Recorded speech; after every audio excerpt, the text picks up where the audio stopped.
good afternoon po. Ano masasabi mo ngayong babalik na ang ating butihing Mayor Isko Moreno? Kasi babalik na siya.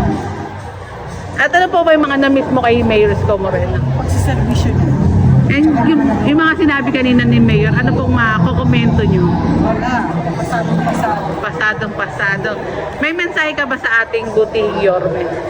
Pagpatingin pa lang yung pagbalik. Yan. And mensahe ng pasasalamat po. Salamat sa lahat ng ginawa niya at gagawin. Naitanong ko lang, pinabayaan ba kayo ni Mayor Isko Moreno? Sobra-sobra. Lalo na sa akin. Kasi dati nagdadialysis siya kasama. Nagda-dialysis po asawa niyo. Ano pong tinulong ni Mayor? Guarantee letters. Nakakakuha. May iyak-iyak ka na nga, Nay. Bakit po? Kasi namatay ni asawa ko na siya. Opo. Pero nandiyan si Mayor Isko Moreno, talagang tinulungan kayo. Kami sa palang ng 4 years. 4 years, tinulungan kayo ni Yorme, 4 na taon. Grabe. Ilang taon? Ay, napakahusay talaga. Talagang niyayakap niya po talaga lahat. Salamat na. Ayan, mensahe na pasasalamat po. Salamat, Orme, sa mga servisyo. Tsaka inaantay na natin siya. No? Kaya natin namin pagbabalik niya. Salamat po.